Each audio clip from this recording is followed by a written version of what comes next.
Greetings and welcome back to Room 303 AP English, the Roberts Lectures. We are in the poetry section, and we now turn to Louse Gluck's Snowdrops, her 1992 offering. Gluck, born in 1943, a great American poet, poet laureate, consultant in poetry to Library of Congress in 2003. She did win the National Book Award for Poetry in 2014 for her Faithful and Virtuous Night. Let's just take a look at this really amazing little poem. And at to be already, write down the power of metaphor. Shall we? Take a look. Snowdrops. Do you know what I was? How I lived? You know what despair is. Then winter should have meaning for you. I did not expect to survive Earth suppressing me. I didn't expect to waken again, to feel in damp earth my body able to respond again, remembering after so long how to open again in the cold light of earliest spring. Afraid, yes, but among you again, crying, yes, risk, joy, in the raw wind of the new world. Now, of course, snowdrops, and I would recommend that you Google image these to make sure that you know what we're talking about, the beautiful plant flower. Snowdrops become a symbol in this poem of what? Well, we could say this is the phoenix myth, this is the notion of resurrection, this is the notion of renewal.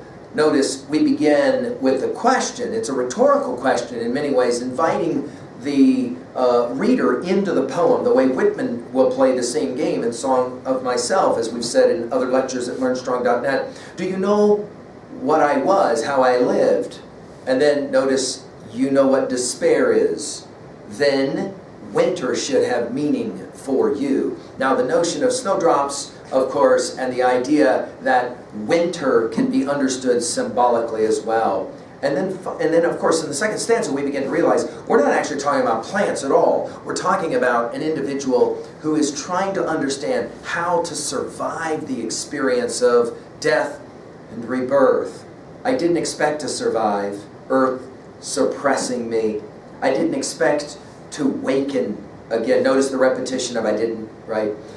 To feel in damp earth my body able to respond again. And then, of course, the key word, remembering after so long how to open again. And obviously, when many of our students at 303 have read this poem as what it's like to go through the loss of a relationship and then to have to come back and learn how to open again. And of course, snowdrops are the perfect word picture for that, in the cold light of earliest spring. And obviously, spring has that idea, just like our study of Shelley's Ode to the West Wind, if winter come, can spring be far behind? That notion of regeneration, we might say.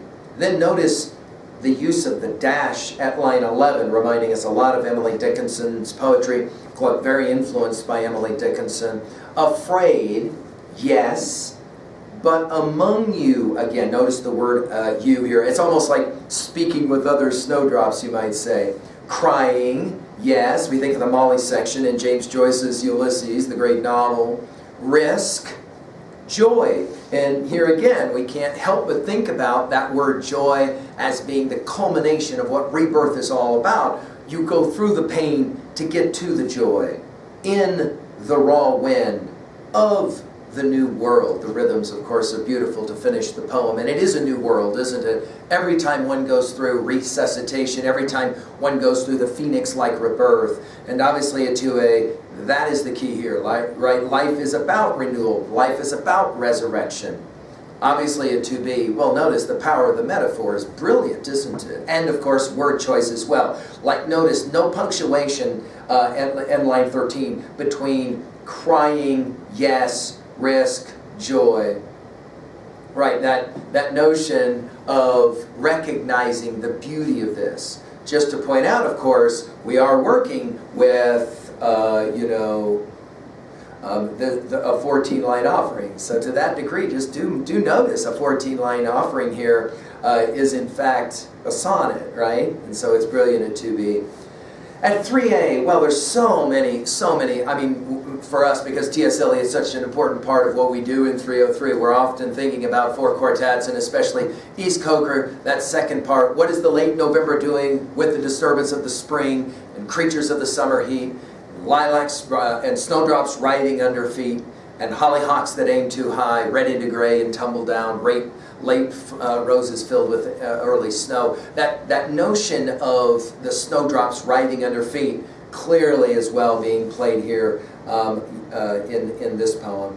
Of course, Dickinson's "I taste a liquor never brewed," a text of Roberts as well, comes to mind, no doubt. How about this one at 3B? What was a time that you had to overcome, you had to risk, to be able to gain that rejuvenation and ultimately joy?